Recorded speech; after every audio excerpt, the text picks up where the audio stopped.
και της εθνικής μας κυριαρχίας. Η ευθύνη μας απέναντι στο μέλλον της χώρας μας.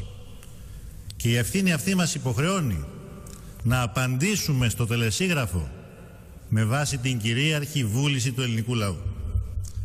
Πριν από λίγο συγκάλεσα το Υπουργικό Συμβούλιο, στο οποίο εισηγήθηκα την διοργάνωση δημοψηφίσματος, προκειμένου ο ελληνικός λαός κυρίαρχα να αποφασίσει.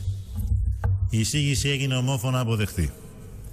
Αύριο θα συνεδριάσει εκτάκτως η Ολομέλεια της Βουλής, προκειμένου να επικυρώσει την πρόταση του Υπουργικού Συμβουλίου για δημοψήφισμα την επόμενη Κυριακή 5 Ιουλίου με ερώτημα την αποδοχή ή την απόρριψη της πρότασης των θεσμών.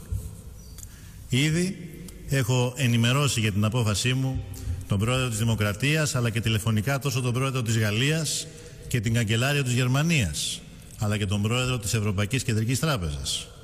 Ενώ αύριο με επιστολή μου θα ζητήσω επισήμως από τους ηγέτες της Ευρωπαϊκής Ένωσης και τους θεσμούς ολιγοήμερη παράταση του προγράμματος, προκειμένου ο ελληνικός λαός να αποφασίσει